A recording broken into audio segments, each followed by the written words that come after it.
Hello everyone and welcome back to ARC IITs. If you're planning to appear for GATE 2027 in Architecture and Planning, this video is designed to give you clarity about the entire journey ahead. Every year, students have questions like when should I start preparing, how much should I target, is coaching necessary, and what are the opportunities after GATE. So instead of answering these questions individually, we thought of creating a complete roadmap covering everything, from understanding the exam to building an effective preparation strategy. The goal is simple. By the end of this video, you should know exactly what needs to be done and how to approach the next few months. Before we begin, a brief introduction.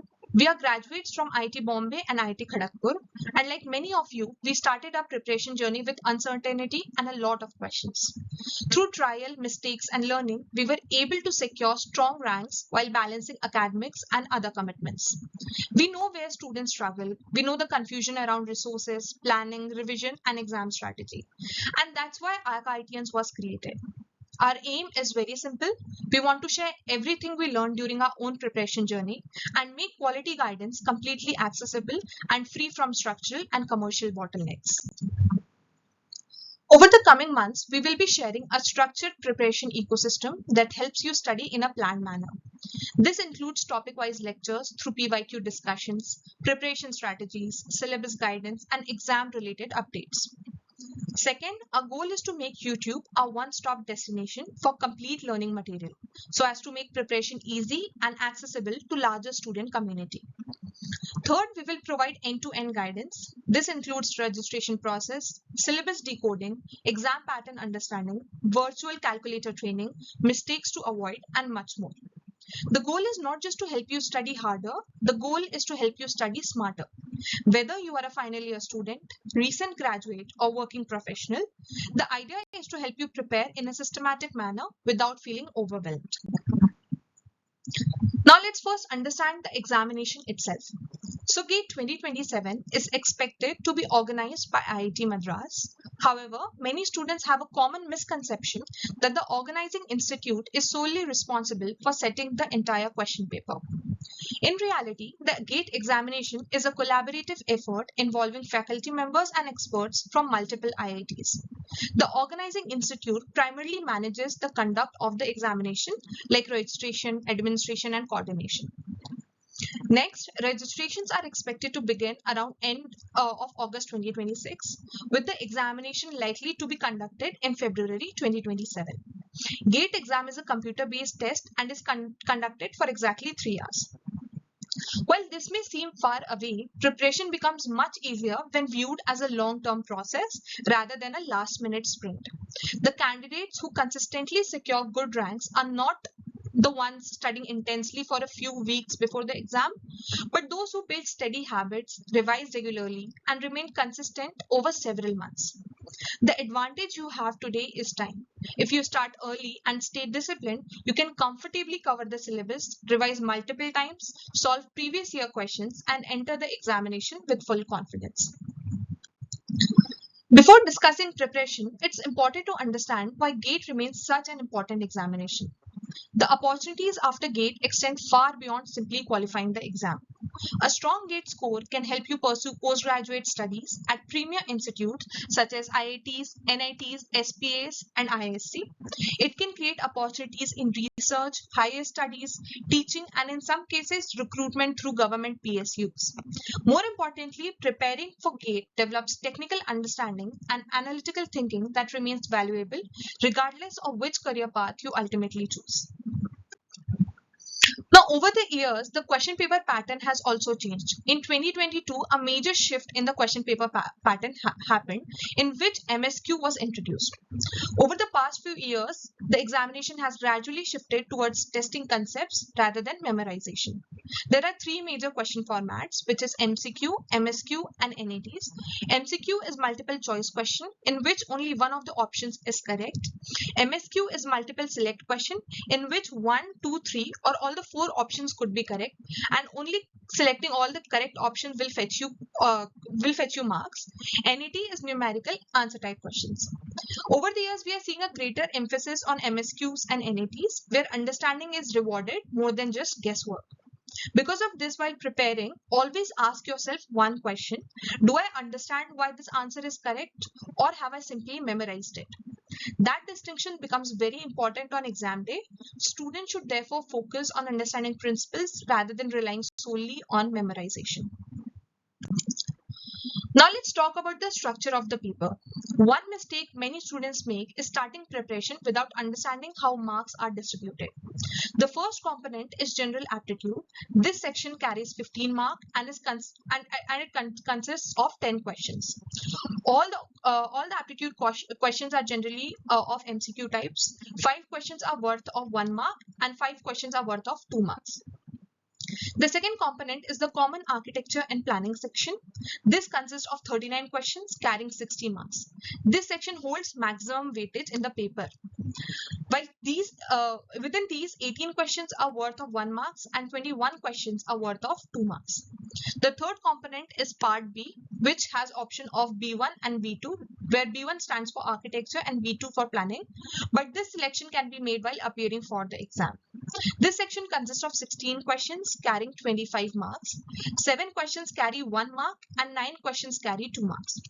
Now, an extremely important point regarding negative marking is that for 1 mark MCQ, 1/3 mark is deducted for every incorrect answer, and for 2 mark MCQ, 2/3 mark is deducted. However, there is no negative marking for MSQ and NAT questions, but to score here, your answer should be on point or you don't get any kind of partial marking. Let's now understand and break down the syllabus. The paper consists of both common and specialized section for architecture and planning. Common section has seven parts, and specialized options has 3 parts in both architecture and planning course. When students first look at the syllabus, it often appears overwhelming. One thing that helped me was identifying which subjects were theory heavy and which were numerical heavy. Every student has different strengths. Personally, I have always been more comfortable with numerical.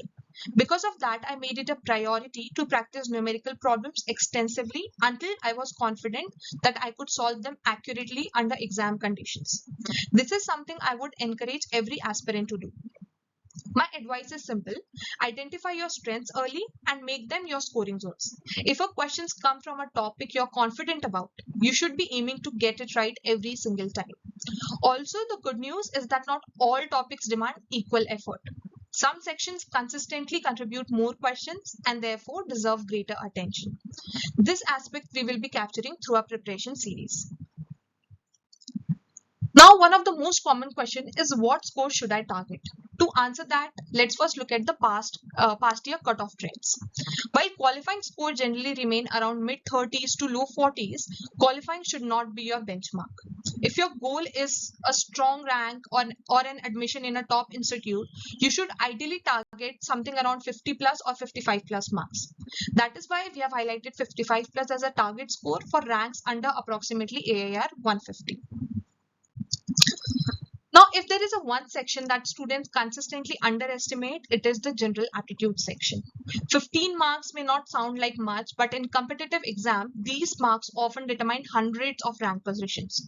Treat aptitude preparation as a regular habit rather than something to be studied at the end of the session. Now, if I have to walk you through for some of the example for general aptitude questions, these are fairly simple questions. So the first question asks, the product of the digits of 3-digit number is 70 and the sum of the digits of this 3-digit number will be. That is a question. So if you have to break down, so 70 is a multiplication of 2 into 5 into 7. So if you add 2 plus 5 plus 7, it easily gives you the option B, which is 40. So this should not take you more than a minute to solve this question. Now let's look at the second question, which is grammatical related question. The question asks, identify the grammatically correct sentence. So the options are, it is I who am responsible for this fiasco.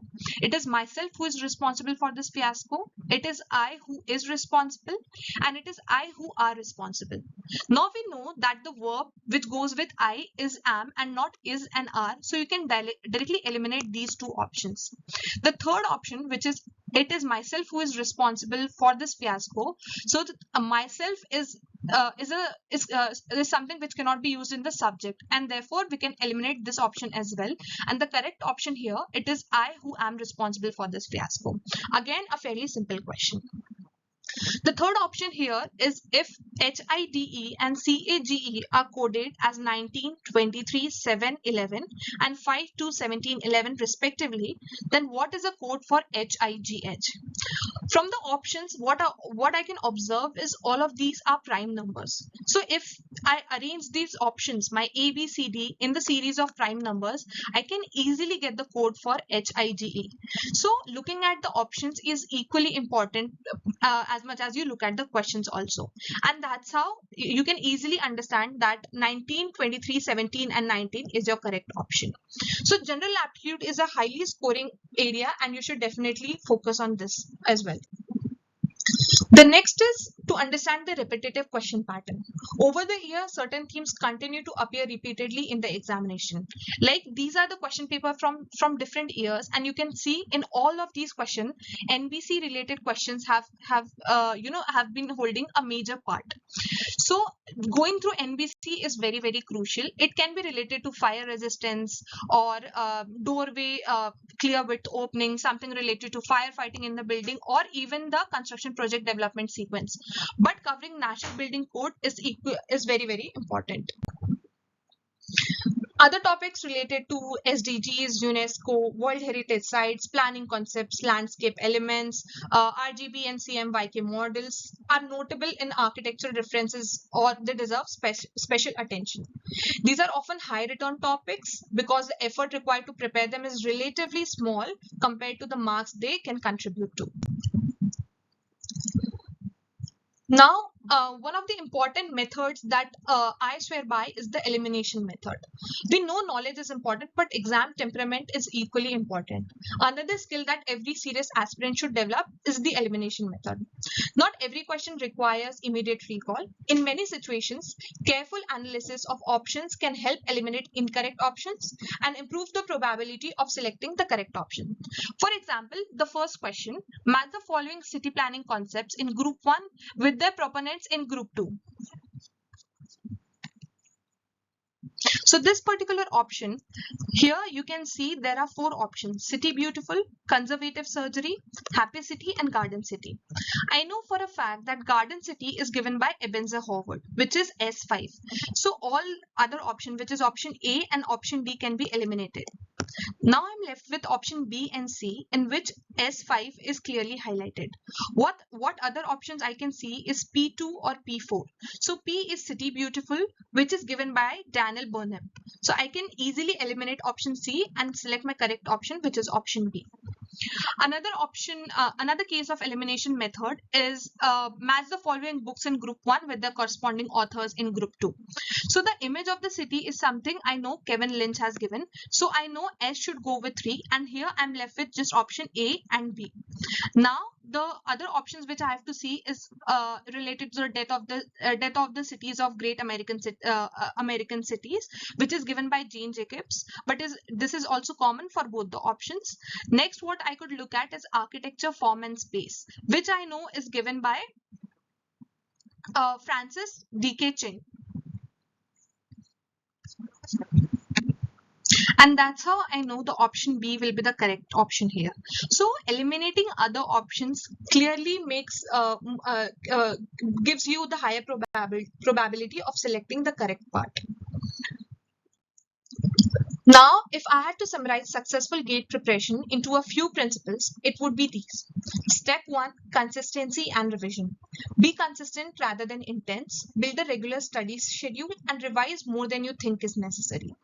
Step 2 is numerical practice. Never solve numerical problems mentally. Always work through them on a paper to develop accuracy and problem-solving speed. Step 3 is virtual calculator practice. Become comfortable using the on-screen GATE calculator. Many students lose valuable time because they ignore this aspect during preparation.